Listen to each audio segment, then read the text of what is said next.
Rodeando, él está haciendo nos apagas la última luz. Hay un interruptor por ahí. Nos presten atención, más allá de sacar fotos, está bien, no hay problema. Pero que sea ese sofá de escuchar, no sacar fotos, no son fotógrafos, ¿no es cierto? Y ya hemos hablado en la primera clase de las escritorías y demás, que pueden servir, pero muchas cosas las vamos a hacer mejor escuchar. Si se han dado cuenta, las dos anteriores clases han hablado de antimicrobianos o antibióticos, y más allá no es que queramos llevar el carro para nuestro lado, pero este tema es fundamental en nuestro ejercicio. Y en el que ustedes lo hacen mucho más aún. ¿Por qué? Porque ustedes van a ser quienes prescriban antibióticos. Incluso la comparación, de hecho, ya ahora, a ver, donde viva cualquiera de ustedes, el que me mira, ¿cuál es tu nombre? Rogelio. Rogelio. ¿Dónde vive? En el Alto. En el Alto. En el entorno, saben que estás en la carrera de medicina, ¿sí? Algunos sí. Si no muchos, si no todos, algunos. Pero algunos de esos, obviamente, si saben, deben ser cercanos, amigos, familiares. Poco o nada les interesa en qué curso estás. El hecho es de que está en medicina local. Y eventualmente nos sentimos mal, la consulta cuesta, es lejos, si yo quiero ficha, no se consigue, en fin. Estoy con un problema, ¿qué tomo? Clásica la pregunta. Nos pasa toda la vida a los médicos, como si tuviéramos la obligación de conocer todo. ¿De qué esta partecita? ¿Qué será? Sin exámenes, sin nada, ni la hemos revisado, tenemos que adivinar, suponer o para peor, darles toda una respuesta concreta, ¿no? Te está doliendo el hígado porque está distendido. Mentira, si no le hemos revisado siquiera. Y la pregunta clásica es eso, ¿no? Que se ha resfriado todo con fiebre, ¿qué tomo? Y Rogelio no le va a decir, pues estoy diciendo en segundo año, no he llevado nada, estoy comenzando, por amor propio, por vergüenza, respondemos cualquier cosa. Si no les ha pasado, les va a pasar. Si es a ti, a ver, me acordar, justo hace 2 clases me habló el doctor Trigoso, lo que comenzó, de la ampicilina, me acuerdo de él. Ya, ¿cuánto tomo? Otra vez, ya, 500, por decir, ya, ¿cómo, cuánto, cada cuánto, cuántos días? Y empieza. Y por salir del paso, a veces prescribimos mal y nos predisponemos a qué. Por eso insisto con que estos temas repásenlos una y otra vez, porque lo van a ver en toda la carrera. Parece un enredo, muchos nombres que aprender desde la primera clase de antimicrobianos, ¿no es cierto? Ya han aprendido grupos antimicrobianos, en fin, la anterior han hablado del que es el más importante de los beta-lactámicos y sus similares, que son los que más recetamos, es cierto, los que más nos sirven. Pero, si se acuerdan de los mecanismos de acción, hay otros más. Y en la medida que conozcamos y nos acordemos y tengamos presente esto todo el tiempo, nuestro ejercicio va a mejorar. Y lo que es mejor aún, contribuimos a que colectivamente la posibilidad de resistencia, de lo que van a hablar desde la siguiente clase, sea menor.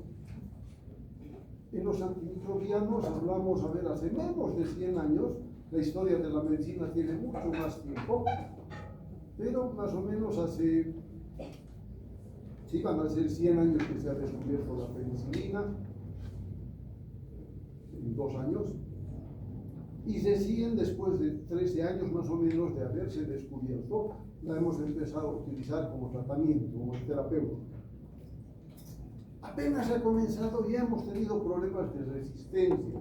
¿Qué significa? Que los microorganismos se ríen de los antibióticos, no de todos, es normal, pero de muchos que al comienzo habíamos descubierto, usado, con mucha esperanza, que se esperaba que los antibióticos nos resuelvan todos los problemas de salud. El tiempo nos ha mostrado que no era así. Hasta antes de los antibióticos, ¿qué hacía el médico? Su labor mucho más limitada, teníamos que ser más psicólogos, reconfortar al paciente, hacerle sentir bien, si quieren lo que hablamos, elevarle su autoestima para que se sienta mejor y su organismo reaccione mejor al proceso de la enfermedad. Con los antibióticos tenemos, desde que se usa, un arsenal formidable frente a muchos procesos infecciosos. Si leen la historia de la medicina, mucha gente se moría porque no había que darle. La historia de la sífilis la van a ver en su momento, es un tema igual apasionante. Teníamos que hasta envenenar a los pacientes para curarles la sífilis con el riesgo de dejarlos inválidos. Y hasta decían, no, pues para que se porta mal que se quede inválido. Y no es así nuestra labor. Entonces, insisto, estos temas repásenlos una vez. Hoy vamos a ver la tercera parte, donde vamos a hacer un pantallazo, porque es harto de lo que significa el uso de antimicrobianos que tienen diferente tipo de acción al de los betalactámicos. ¿De acuerdo? Espero no haya caído en saco roto lo que han hablado. A ver, la dama, ¿cómo actúan los betalactámicos? Su mecanismo de acción, ¿cuál era? De lo que han hablado en la anterior clase, me imagino. Sí.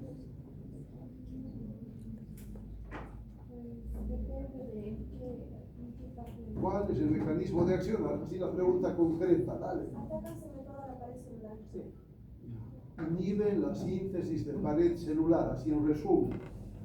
Y en la clase se han tomado toda la clase para desglosar, si quieren, ver el detalle de cómo se producía ese efecto.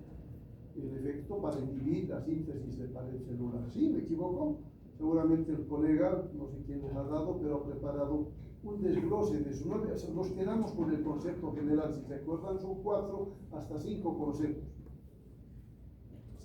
4 o 5 mecanismos de acción de los antimicrobianos. Pregunta clásica. Ahí comenzamos. No solo memoricen, sino tenganlo presente, conociendo la estructura de los microorganismos, dónde va a actuar. Y hasta les han mostrado cuadros que son clásicos, donde actúan no necesariamente cada antibiótico, sino sus mecanismos. Y a partir de conocer eso, entenderemos mejor entonces qué podemos considerar, qué podemos recetar, qué podemos sugerir. Y obligación nuestra conocer no solo a la gente que actúe, por decir, sobre la pared celular, sino las dosis, la periodicidad, qué significa eso, el tiempo que le voy a dar. No es lo mismo darle algún antibiótico una vez al día, los hay, a otros que hay que utilizar cada 6 horas o hasta cada 4 horas. Si le damos uno que requiere usarse cada 6 horas, una vez al día, no estamos haciendo nada, ningún bien ese paciente. ¿Por qué? Porque no nos habíamos acordado, nos parece cómodo, como tienen que inyectarle, nos da pena el paciente, pobrecito, que le pinchen una sola vez. No. Entonces, esas cosas tenemos que verlas. Al año en farmacología, alguien supone, ya les van a enseñar, no, aquí está la base. Y en farmacología van a ver que esto se va a hacer fácil. Ya entonces les decía, vamos a hablar de los otros mecanismos de acción de los antimicrobianos. Les decía, ¿no? Desde 1929-28 para algunos se ha descubierto la penicilina y para 1941 hemos empezado a utilizarla como terapéutica. ¿Por qué? Porque de principio se ha descubierto, pero la cantidad que se podía lograr en laboratorio a partir del penicillium, ¿cuál era? ¿Cuál penicillium? Notatum, qué bien, ya voy conociendo quienes responden y tienen interés, felicidades. Esa es la carrera, que nos interese, no solo ver la clase, repetirla, sino buscar algo más. No me convence lo que dijo Mujica, pues iré a buscar en las letras ahorita mismo, encuentro otras cosas, tengo dudas, las busco y encuentro. Entonces este penicillium notatum no producía una cantidad suficiente para tratarlo. Y se ha optado por otro hongo que sí producía grandes cantidades y empezó entonces a considerarse el uso terapéutico. 12 años después, 12 o 13, les reitero, para algunos dice 1928. Pero eso, entonces, a partir de ese descubrimiento hemos ido descubriendo otros agentes antimicrobianos, por eso hablamos de decenas de familias, las que seguramente en la primera ya han considerado, ¿no es cierto? Que hay que aprenderse, sí, porque no solo es la acción sobre bacterias, sino lo que puede ayudarnos contra hongos, parásitos, virus, que igual tienen sus mecanismos de acción. Consideraciones a tener en cuenta que, además de la pared celular, las dianas, los sitios blancos, diana le llamamos quienes van a la cita a jugar tiro al blanco, ¿no ven? Las dianas son estos, los lugares donde apuntamos, los sitios dianas, las dianas de los antimicrobianos, dice, también las vemos en células eucariotas. ¿Qué significa eso? que podemos causar daño con estos antimicrobianos algunas veces. Dentro de las consideraciones generales habrán visto de que nos valemos de la toxicidad selectiva, que pese a haber esas dianas, los antimicrobianos sí van a dirigirse sobre quiénes, sobre todo sobre los procariotas, las bacterias. ¿Ya? Esas diferencias que hay entre bacterias y las células nuestras, las eucariotas, van a plantearnos también esa diferencia para valernos mejor de estos agentes. ¿De acuerdo? Por eso estas consideraciones. ¿De acuerdo? De esa manera, como dije al final, los efectos adversos se han de minimizar. ¿Qué diferencias? Que en las células bacterianas o procariotas hay cromosoma único que no tiene un núcleo, ¿no es cierto? Si se acuerdan. Entonces, eso hace que ese cromosoma esté accesible a los agentes que logren ingresar al interior de la célula bacteriana. Luego, el tipo de ribosomas que tiene, que los hace más afines para que otro tipo de antimicrobianos también lleguen. Ya estamos recordando indirectamente entonces mecanismos de acción, si se acuerdan. Si alguien puede llegar a su cromosoma, hablamos de agentes que actúan sobre ¿qué? La síntesis de ácidos nucleicos. Primero hablamos de cromosoma, material genético, ¿no es cierto? Si hablamos de ribosomas, ahí hablamos de los que actúan recién en la síntesis de proteínas, otro mecanismo. Hablamos de la pared celular, entonces nos referimos aquí a los beta-lactámicos, ¿no es cierto? Esa pared celular no la tienen las células eucariotas, pero para las bacterias sí es importante. Se justifica, ¿por qué? Porque si se acuerdan en la parte general, pues está en el JAVET. ¿Qué presión tiene una bacteria? ¿Se acuerdan? 15-20. De 5 a 20 atmósferas. Significa que si no tuviera esa pared celular, la bacteria por sí sola pues estallaría por las presiones tan grandes que hay en el interior. Esa pared le permite rigidez, le permite soportar mejor muchas cosas. Y por eso es que con los beta-lactámicos queremos destrozar, eliminar o debilitar esa pared. Basta que le hagamos un huequito. Si se acuerdan de los mecanismos, se logra eso, debilitar la pared, por lo tanto la bacteria no soporta esas presiones y sola se va a volver inviable. Eso buscamos con los antimicrobianos. ¿Qué necesitamos de los antimicrobianos? Que atraviesen la pared o la membrana para llegar al sitio diana, dependiendo de lo que nos interese afectar. Por eso es que vamos a ver esas consideraciones, como los gram negativos, por ejemplo, pueden ser más difíciles de manejar o de tratar porque ofrecen mayor resistencia al ingreso de antimicrobianos, ¿no? Entonces, son consideraciones que tienen que ver con esas diferencias estructurales respecto a las células eucariotas, ¿de acuerdo? Existen poros de los que también nos valemos para lograr introducir, facilitar el ingreso de moléculas de antibacterianos, dependiendo de qué. Parece a veces ocioso repetir esta, por decir la penicilina tiene tal peso molecular, tantos daltons, porque tiene que ver con esa afinidad o facilidad para que puedan penetrar esa pared, penetrar la membrana celular de las bacterias, ¿de acuerdo? Hablamos acá de algunos límites, consideraciones generales, ya les decía, pero a tomar en cuenta. Uno de los tantos cuadros que hay que nos resume los mecanismos de acción de los antimicrobianos. Alguien va a decir, ha hablado de 4 y ahí hay 6, ¿cierto? Les dije 4 o 5 porque 2 de estos nos hablan de ácidos nucleicos, DNA, DNA, ¿no es cierto? Entonces, si quieren, allá está otro mecanismo, para algunos es complementario al de la síntesis de proteína, el de la de alteración de procesos metabólicos, la síntesis de folatos. Pero sí han visto, por ejemplo, la inhibición de la síntesis de ácidos, de la síntesis de pared, ¿no es cierto? Inhibición de síntesis de ácidos nucleicos, inhibición de la síntesis proteica, inhibición de la membrana celular. Entonces, han hablado de los otros mecanismos, hoy los vamos a considerar sucintamente. ¿Ya? Les reitero, no es necesario que memoricen. Quieren sacar fotos, los que están haciéndolo, compártanlas con sus compañeros, no sean egoístas. La escudería que sea una sola. Todos vamos a ser médicos, ¿no es cierto?, de este país. Unos pocos podrán irse fuera.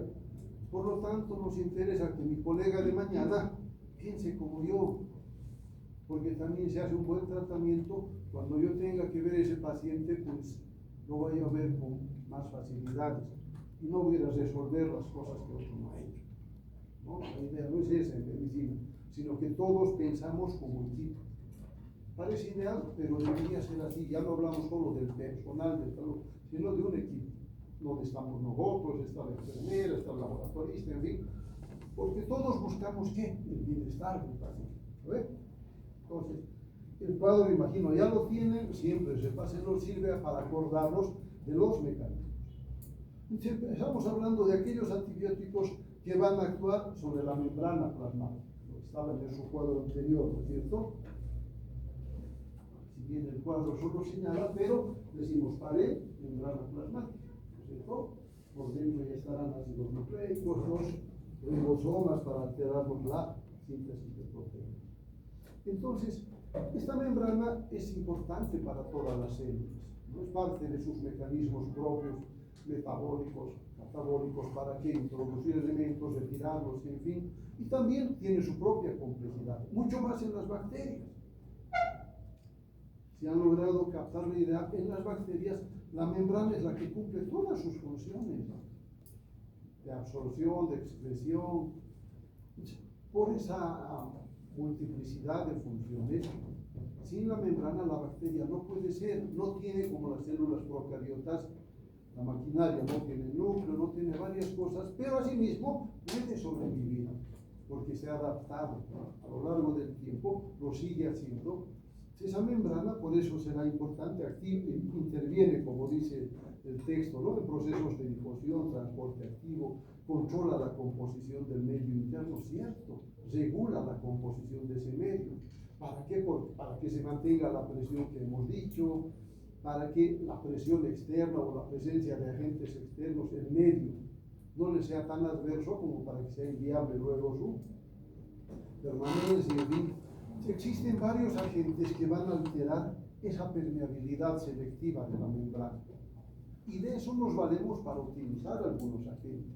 ¿De acuerdo? Por eso hablamos de antibióticos activos sobre la membrana celular. Una parte importante será el ingreso o la salida de algunos elementos, como en este caso iones de potasio. Si esto se desequilibra, la célula pues también no es viable. ¿Qué buscamos con los antimicrobianos? Pareciera, ¿no?, un objetivo de guerra, matarlo, eliminar. Sí, lastimosamente, porque en microbiología médica buscamos eso, restaurar equilibrio. Algunos conceptos cambian, pero todavía tenemos esa idea. Vamos cambiando, ya no es tan cerrado ese concepto de eliminar la infección, sino por lo menos retornar, recuperar el equilibrio. Entonces, ese equilibrio lo podemos modificar valiéndonos de algunos agentes, como los antimicrobianos que han de actuar sobre esta membrana celular. Algunos términos que ya los han visto, los que se comportan como bactericidas, por ejemplo, capaces de eliminar el microorganismo, a diferencia de los bacteriostáticos que solo inhiben su crecimiento. Recuerden, el crecimiento bacteriano no es en tamaño, sino es en población. Una bacteria consideramos que crece cuando puede multiplicarse, replicarse indefinidamente. Ese es el crecimiento bacteriano, ¿no? Entonces buscamos alterar eso. En este grupo de antibióticos podemos encontrar lo que también está en los resúmenes, ¿no? Ya polimixinas, los más conocidos, otros que ya son de una consideración más reciente como lipopéptidos, y los poliénicos, que son activos sobre todo contra los hongos, ¿de acuerdo? Que también tienen membrana celular. Y unos otros que dicen, de escaso interés, ya vamos a ver un detallito, como los ionóforos y formadores de poros. Las polimixinas son un tipo de antibióticos, se dice polipeptídicos, significa son polipéptidos, y que al actuar en cadena se van a comportar como detergentes. ¿Qué hacen los detergentes? A ver, todos conocemos los que hay en casa, ¿no es cierto? Empezando del jabón de lavar, los detergentes que usamos para lavar la ropa. ¿Qué hacen estos? Actúan sobre cómo remueven lo que llamamos suciedad, remueven grasa. Actúan sobre superficies, alteran la tensión superficial de estas membranas y de esa manera logran que se desprendan. Por eso hablamos de detergentes biológicos. En prácticas vamos a hablar de la acción de algunos otros agentes químicos ya, no como los antimicrobianos, que nos sirven como desinfectantes. Nos hacemos alguna lesión, que usamos algún antiséptico, ¿no es cierto? O queremos mantener una superficie limpia, no vamos a echarle a un antibiótico, usamos un detergente generalmente. De esa manera garantizamos que eso esté libre de microorganismos. Dependiendo de cuál usemos, habrán más efectivos, menos efectivos, pero eso hacen los detergentes, alterar la permeabilidad de la membrana celular. ¿Ya? Si esta membrana va a tener algunas partes, una parte hidrofílica, dice, y otra parte lipofílica, ¿se entiende, no es cierto? Líquidos o, si quieren, grasas, ¿no? Entonces, nos valemos de conocer esa estructura para, al utilizar estos agentes, alterar esa estructura, desorganizarla, como para que la membrana se debilite y al no cumplir sus funciones la bacteria se lise, se destruya, o los agentes externos logren eso, ¿de acuerdo? Un concepto dice, ¿no? La mayor presencia de fosfolípidos en la membrana hace que sean más sensibles. ¿En qué diferencia? En las gram negativas y las gram positivas. Hay diferencia. Unas tienen más fosfolípidos, las gram negativas, en cambio las gram positivas tienen más componentes en pared. Eso plantea diferencias de las que conociéndolas nos podemos valer, les decía, para lograr mejores efectos, ¿no? Entonces, estas polimicinas servirán para tratar agentes, por ejemplo, como esta Pseudomonas aeruginosa o Acinetobacter baumannii. Hasta ahí parecen unos nombres más con los cuales nos complicamos. No, estos dos agentes, Pseudomonas y Acinetobacter, son importantes en las infecciones intrahospitalarias. Si han escuchado, sean curiosos, ¿qué será eso? No más conceptos vamos aprendiendo. Ocurre que en hospitales, por la frecuencia de pacientes y demás, los sistemas de desinfección, de antisepsia, no son perfectos. Y hay bacterias que pueden permanecer en ciertos lugares contaminándolos, sobre todo partes húmedas. Cuando en terapia intensiva habrán visto, se usan tubos, ¿no es cierto?, que por la naturaleza del material no los podemos esterilizar plenamente, algunos. Eso hace que algunas bacterias como esta Pseudomonas aeruginosa y la Acinetobacter baumannii puedan sobrevivir en esos lugares y cuando otro paciente utilice esos materiales se contagia. Una infección que la adquirió en hospital. O cuando una sonda permanece mucho tiempo, en fin, varios mecanismos, varias formas hay para que algunas bacterias permanezcan. Entonces, esas bacterias son difíciles de manejar. Estas polimicinas habían servido para tratar estos agentes. No son de una disponibilidad o accesibilidad fácil, pero es una alternativa cuando nos encontramos con estos problemas, ¿ya? Y hablando como no hay actividad frente a otro grupo de microorganismos como Streptococcus, Providencia, Serratia, Neisseria, esta vez de Burkholderia, van a aprender más nombres después, pero no había sido efectiva contra otros agentes, contra otros géneros. Pese a ello, ya les digo, tenemos una alternativa. Otro agente se llama daptomicina, también un lipopéptido cíclico, que dice que es relativamente nuevo, la reciente introducción habla de eso. Entonces, igual nos valemos de la presencia o el efecto de esta daptomicina para tratar en este caso ya bacterias gram positivas, que no es necesario que entren a la célula, al fijarse en la membrana vamos a lograr el efecto que estamos buscando. ¿Qué se logra además con eso? Al alterarle su potencial eléctrico, la salida de iones potasio, indirectamente contribuimos a la acción de otros agentes que van a alterar la síntesis proteica o la síntesis de ácidos nucleicos. Entonces, cada agente no solo actúa de forma aislada, sino por sus efectos puede contribuir también a potenciar o facilitar el efecto de otros antibióticos.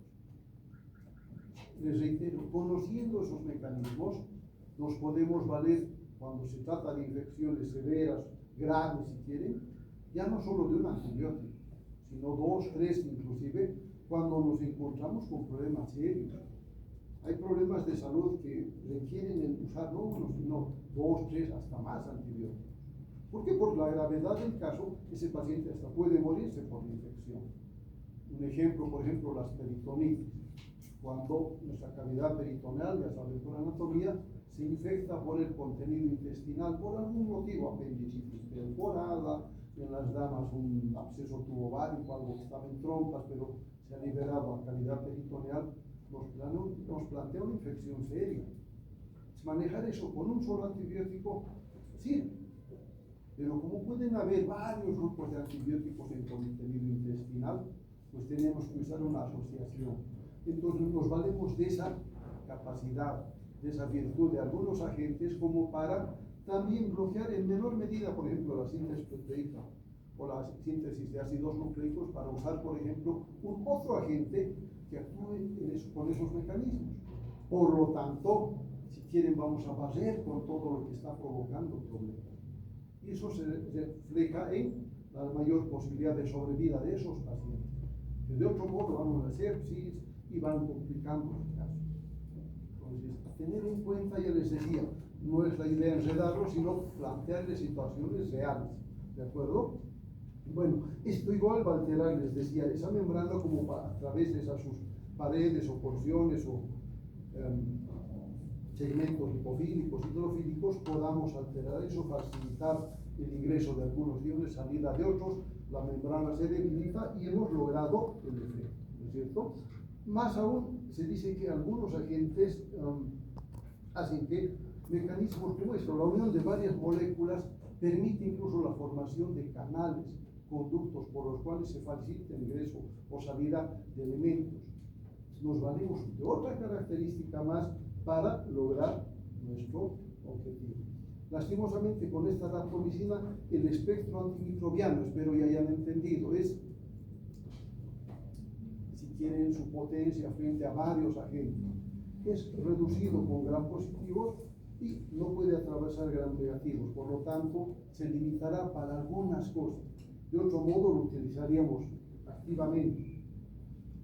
Lo mismo decía de estos ionófaros informadores de poros, ¿no es cierto?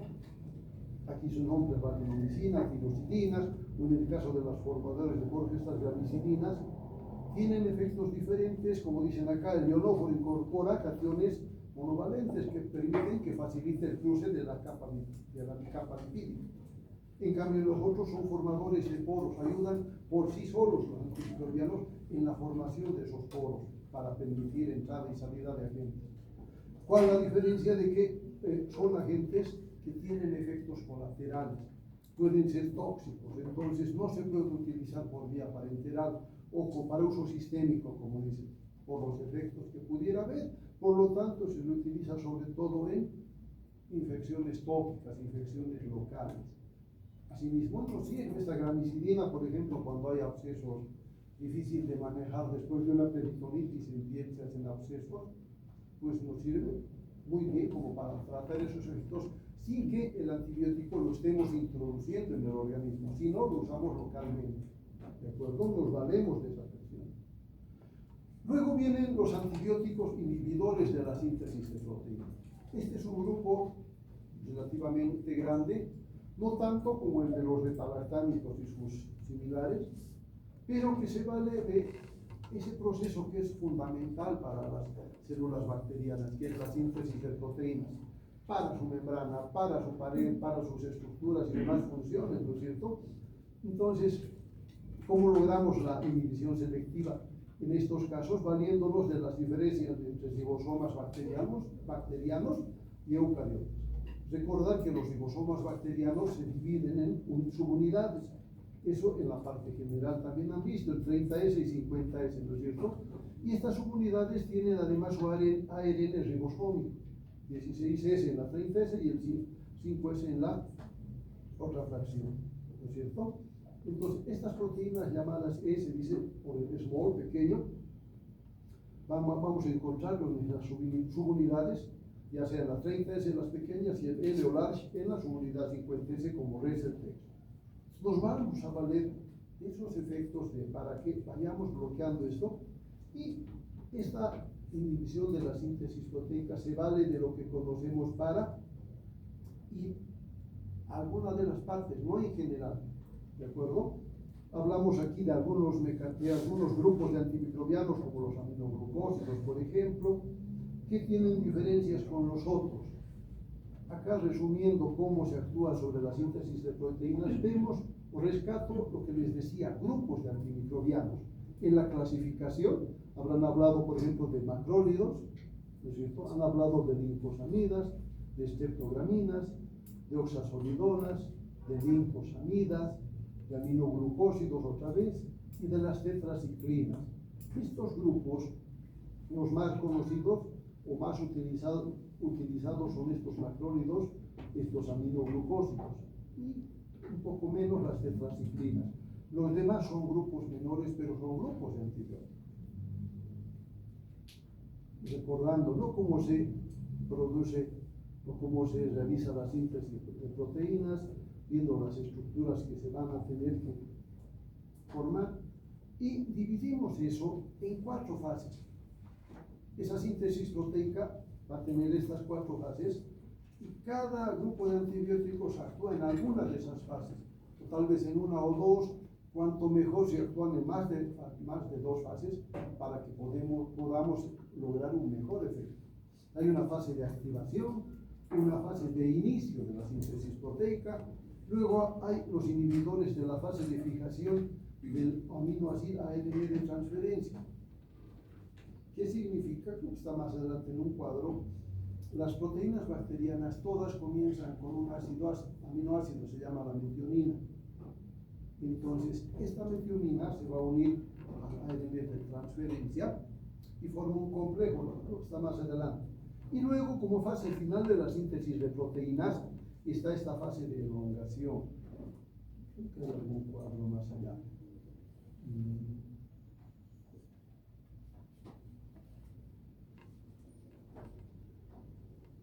Entonces nos acordamos de esas fases que vamos a buscar inhibirlas con algunos grupos de antimicrobianos. En esa fase de activación, entonces, ¿qué ocurre? Los aminoácidos, les decía, se transportan a la cadena de péptidos por el ribosoma. Y estas moléculas del ARN de transferencia se unen al ARN mensajero que codifica inicialmente la formación de esas proteínas. Creo que está acá. Cada aminoácido va a unirse con un ARN de transferencia como para que éste vaya ensamblando.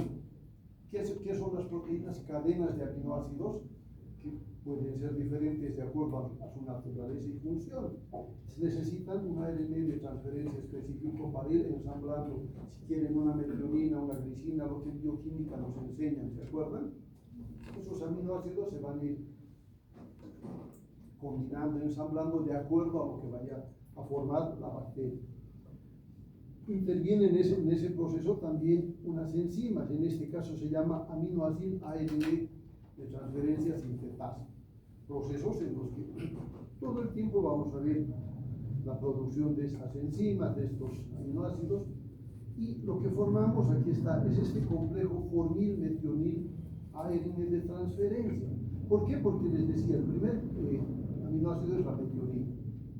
Es fundamental para cualquier proceso, por eso en esa activación se va a dar la formación de este complejo, y aquello que altere, interfiera con la formación de ese complejo, obviamente va a alterar la formación, la síntesis de proteínas, ¿no es cierto? Por eso nos referimos a esa primera etapa. Ahí hay antibióticos ya conocidos, uno de estos se llama mupirocina. Un bacteriostático que inhibe el crecimiento de algunas, por ejemplo, con una particularidad. Esta mupirocina la hemos conseguido a partir de un otro antibiótico, perdón, de un agente que se llama pseudomonas. El conocer estructuras, composiciones químicas, comportamiento, permite que algunos elementos que producen las mismas bacterias, si quieren para hacerse su espacio, conservarlo frente a otros géneros de bacterias, las identificamos. Y un agente se llama así, mupirocina, que está producida por pseudomonas, ¿no? Entonces, esta mupirocina causa una inhibición competitiva, pelea, si quieren, por la enzima, esa isoleucina ARN de transferencia sintetasa. Por lo tanto, nos incorpora el aminoácido a la cadena y la síntesis se interrumpe. Se entiende ahora sí, ¿no es cierto?, ese mecanismo. Cuán importante había sido bloquear el inicio, bloquear la activación.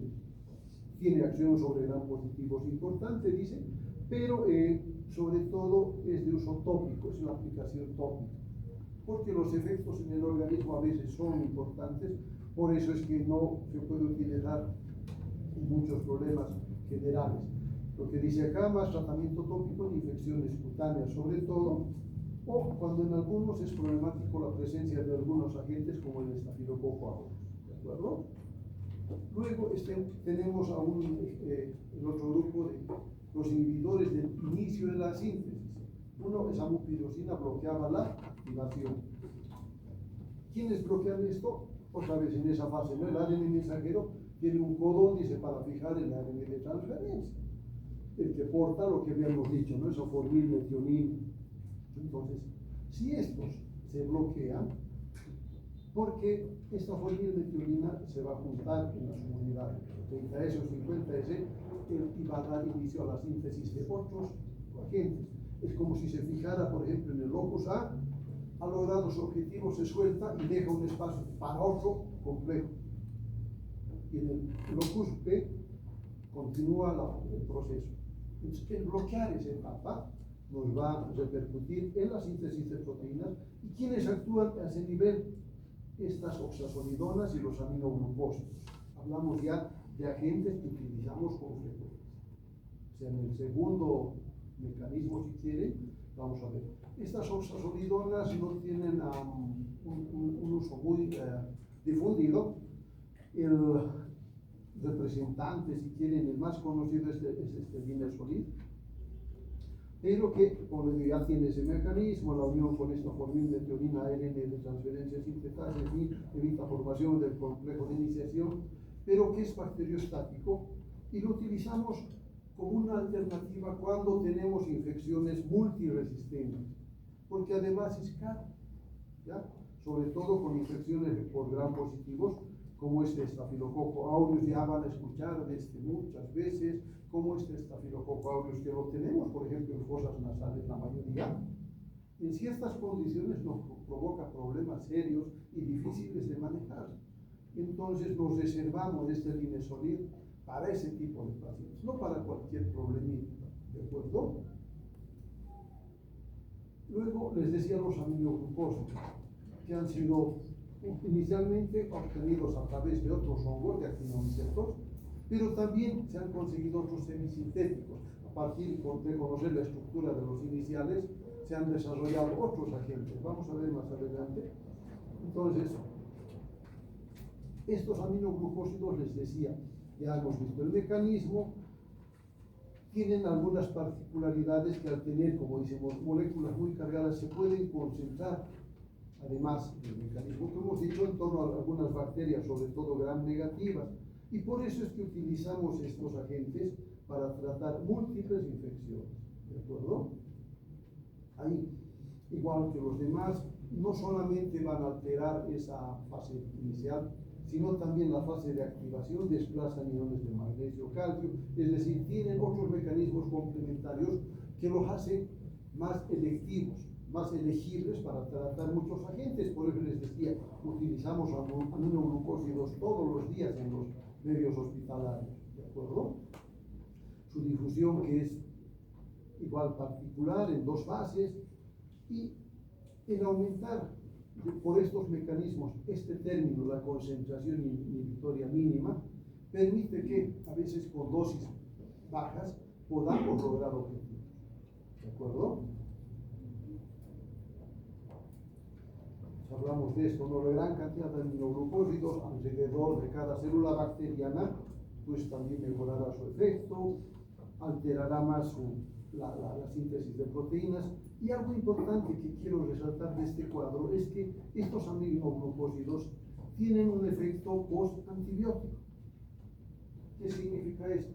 Que después de exponer a las bacterias al antimicrobiano, aún si fuera bajando en dosis, en la parte general hemos hablado de lo que significa la concentración inhibitoria mínima, ¿no es cierto? La concentración bactericida, aún sin tener esas concentraciones, el efecto todavía permanece. Eso le llamamos efecto post-antibiótico. Importante, porque por algún motivo no lo han usado con la periodicidad necesaria.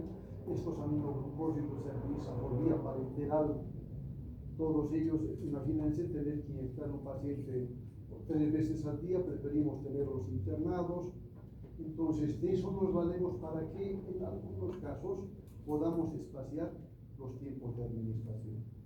Porque tiene un efecto postantibiótico que nos permite considerar que aún sin la dosis mínima, sin la concentración mínima, todavía ha de existir efectos sobre los microorganismos. ¿De acuerdo? Lo que dice activos frente a un amplio número de especies, se los considera de amplio espectro, tanto gran positivos como gran negativos. El otro mecanismo, ¿no? Los inhibidores de la fijación del aminoácido ARN de transferencia al ribosoma. Lo que hemos visto si tiene la tercera fase de la síntesis de proteínas, se puede bloquear a través de inhibir la fijación de esos complejos como el formil, metionil, ARN de transferencia.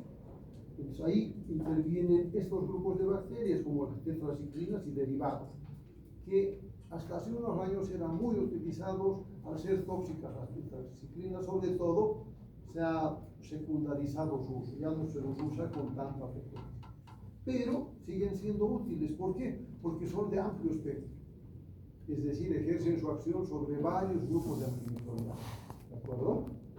Entonces, ahí nos habla un poco de su estructura bioquímica, igual la acción del efecto sobre las subunidades del ribosoma, y aquí tenemos quienes son más conocidos, y se van a acordar de esta doxiciclina, que la utilizamos actualmente con más frecuencia que la misma tetraciclina.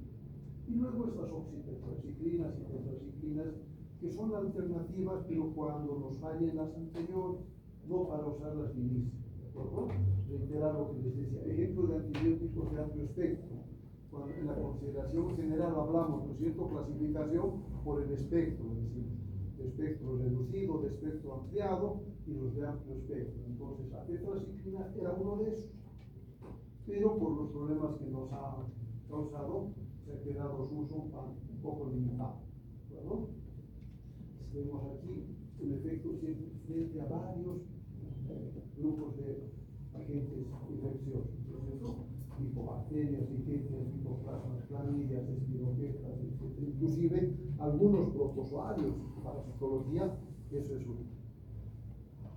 Parte de este grupo de los que actúan en esa fase están las glicilciclinas, representativas de esta tigeciclina que la conocemos, pero igual como una alternativa posterior cuando nos fallan las anteriores etapas. ¿De acuerdo? La última fase era la elongación. Los inhibidores de esa elongación, o sea, ya se han formado los segmentos polipéptidos para conformar aminoácidos, y si se acuerdan, la bacteria de una micra tiene su genoma, ¿cuánto mide? Dicen 1 milímetro, 1000 veces más larga que la bacteria. ¿Cómo se comprime eso? Por el superenrollamiento. Para que la proteína se pueda formar en su estructura y demás, es como si tuviera que desenrollarse, y una vez formada, pues tiene que reconstituirse. Por eso hablamos de esta fase de elongación. ¿De acuerdo? Entonces hay algunos agentes que han de inhibir eso. ¿Quiénes van a estar acá? El otro grupo de antimicrobianos que son de un uso frecuente, como son los macrólidos, y luego con menos frecuencia gliposamidas, estreptolaminas, cetólidos. ¿De acuerdo? Un concepto a tener en cuenta es que los aminoglucósidos pueden tener un efecto en esta fase de elongación. Eso los hace valiosos, eso los hace importantes para utilizarlos con mayor frecuencia. Es decir, no se circunscribe solo a esa fase que ya hemos dicho, ¿no?, sino también podría incluir. ¿De acuerdo? Ahí están también un grupo de estos, son los anfenicoles, el cloranfenicol y derivados, que también es un antimicrobiano de amplio espectro.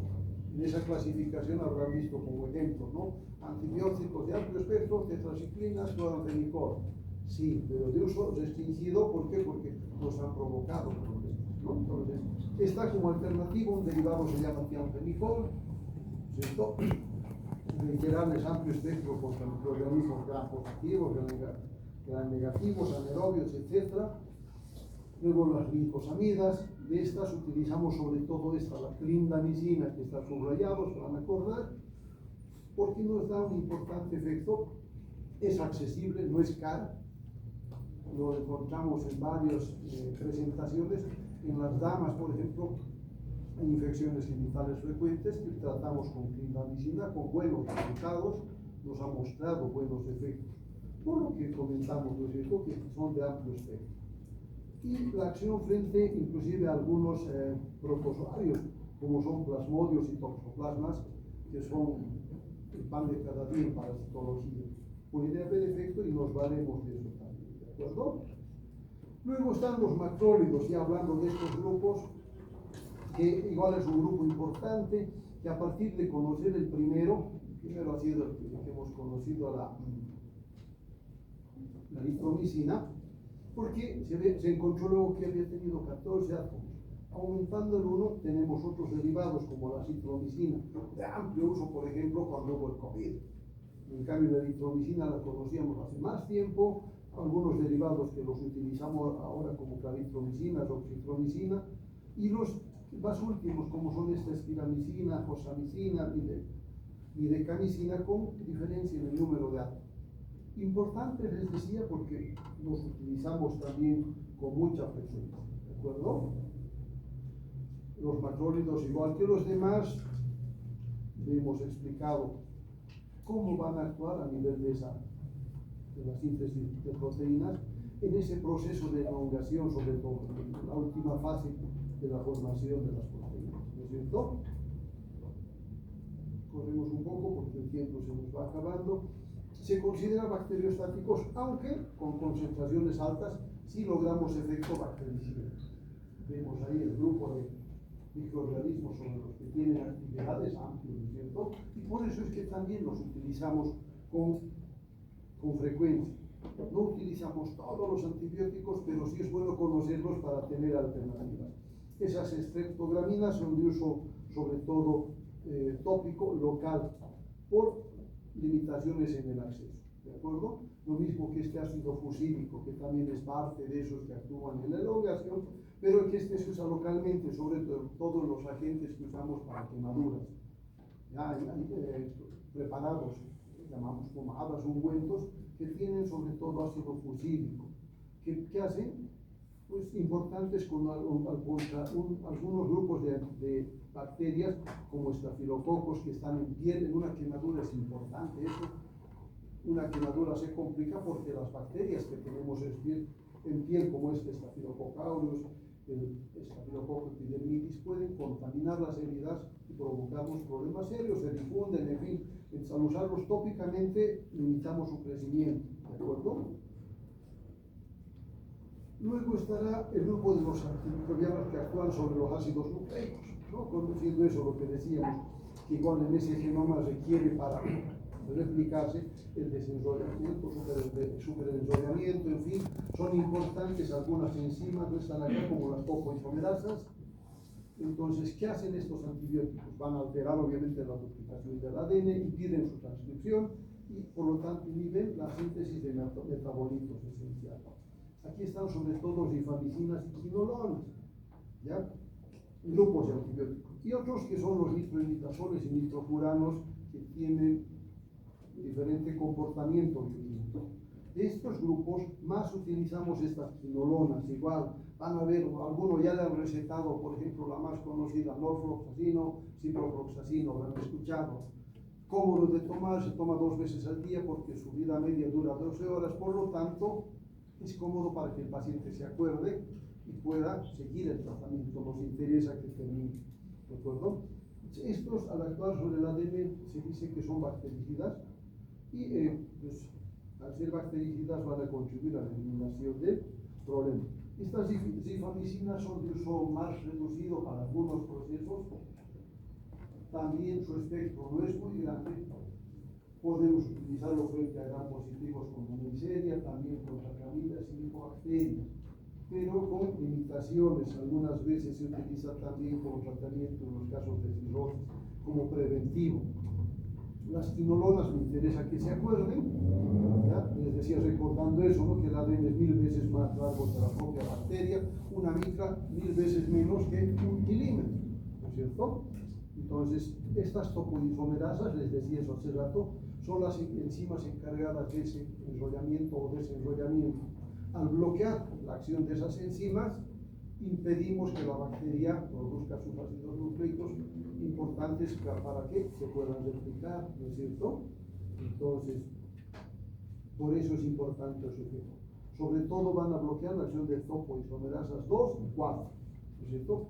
Que son las que van a ser las principales encargadas de esos mecanismos, ¿de acuerdo? Si quieren la topoisomerasa 2, bloquea sus unidades A, B, con sus subunidades, y la topoisomerasa 4 que nos va a dar un otro mecanismo diferente. ¿Qué quiero que se acuerden de esto? Más allá de que recordamos los mecanismos de acción. Que con las quinolonas, igual que con cefalosporinas, que habrán visto los beta-lactámicos, hay generaciones de agentes. Hay quinolonas de primera generación, la que primero se conocía era el ácido navidídico. Pero este tenía un espectro muy limitado para algunas bacterias y sobre todo todavía se utiliza para infecciones de tracto urinario. La incorporación a su estructura de un átomo de flúor ha permitido tener una nueva generación de quinolonas, como son las de segunda generación, de la que les decía, ¿no? Este norfloxacino, ciprofloxacino, que los utilizamos actualmente a diario, ¿no? Junto con esos, levofloxacino o floxacino, van a ver que es objeto de prescripción muy común. Importante su efecto frente a gram negativos y con menor medida frente a gram positivos, ¿no? Después de estas aparecen las de tercera generación, y fíjense que tienen unas cualidades mejoradas, como este gatifloxacino, grepafloxacino. El problema es su accesibilidad y el costo. Pasa, por ejemplo, con los anteriores. Este norfloxacino al inicio era caro, igual que el ciprofloxacino. Ahora ya no lo están. Una persona a la que le recetemos, por decir, 10 días de tratamiento, requiere 20 comprimidos de ciprofloxacino. Si es caro, por ahí no compra todo. Su tratamiento lo va a hacer incompleto, por lo tanto no va a haber efectividad. Es importante, les decía, que el tratamiento se siga tal cual está prescrito. Le decimos, para una semana hay que insistir en que tome una semana. En la parte general, igual habrán hablado de eso, ¿no es cierto? De que es importante la adhesión, que nos entiende el paciente, que debe tomar todos los días, no como nosotros. A Rogelio le han dicho ampicilina, me he tomado 2 y ya estoy mejor. Pero no era lo adecuado, ¿no es cierto? ¿Eso a qué contribuye? A reinfecciones o a la resistencia. Por lo tanto, hay que decirle, no, por lo menos usa 3 a 5 días si la infección es leve, si es más importante, 7 a 10 días, hasta 14 días. Y si el antibiótico es caro, no va a adherirse al tratamiento. Con este ciprofloxacino, por ejemplo, ahorita hay como 10 marcas comerciales. El genérico, el que se llama solo ciprofloxacino, debe costar a lo sumo 4 o 5 bolivianos cada comprimido. Si necesita 14, ¿cuánto le cuesta? Como 70 bolivianos le ponen su tratamiento, ¿no es cierto? De las 10 marcas que les comento, no es una mala propaganda a algún laboratorio, pero hay uno, se llama Septicide, por ejemplo. Y por ciprofloxacino, la misma dosis y todo, la presentación más bonita, la caja muy agradable de ver, etc. Cuesta por lo menos 4 veces más. El mismo. Si costaba 20, mis 14 pastillas, ¿cuánto me cuesta? 4 veces más, 280 bolivianos, ¿no es cierto? O tal vez más. Entonces, ahí, ¿qué hace el paciente? Yo solo tenía 70. Me compraré si cuesta, qué sé yo, 20. Ya 10 aumentos, me compro 4, a ver cómo me va. Hago mal mi tratamiento, me predispongo a infecciones o me predispongo a la resistencia. Entonces, por eso es importante conocer esto. estar enterados hasta del precio, como les digo, y no solo pasa con las quinolonas, con otros agentes también el costo varía entre uno y otro laboratorio.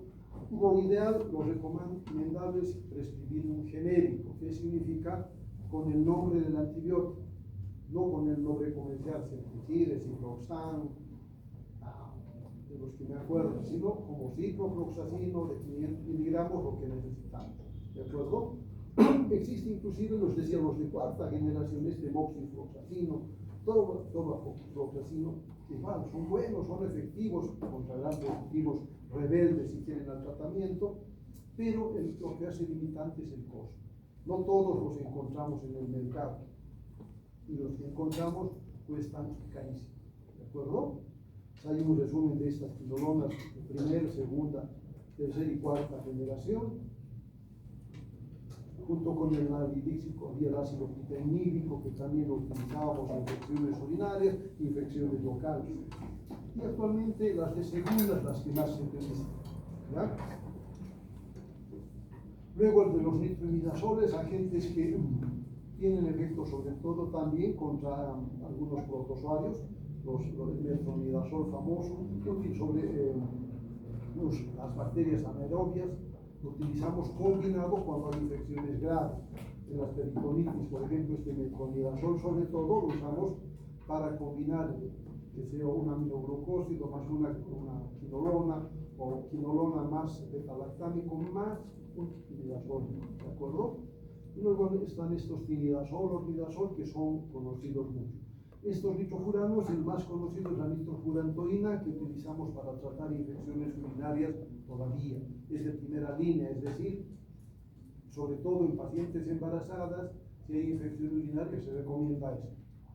No funciona, hay resistencias, deciden recurrir a otros agentes. No de entrada darle el más fuerte, si quieren el más caro, cuando la infección podía controlarse con algo sencillo y de bajo costo. Esta nitrofurantoína no cuesta mucho, es muy accesible, ¿de acuerdo? El último factor, el bloqueo de la síntesis de algunos factores metabólicos, les decía sobre todo los folatos, perdón, en donde vamos a ver sobre todo un efecto a partir de la formación de este ácido paraninobenzoico. ¿Qué hace? ¿Quién actúa eso? Una enzima, la hidroxiato sintetasa se llama, ¿no? ¿Quiénes van a actuar sobre este punto? Sobre todo estas, las sulfamidas y diaminopiridinas. Las sulfamidas son agentes de conocimiento casi desde que conocemos los antibióticos, no son antibióticos como tales. Su efecto también era limitado, lo sigue siendo, más son de efecto local. Si ustedes quieren, todavía por el mercado a veces venden sobrecitos con un polvo de sulfano, para tratar infecciones locales.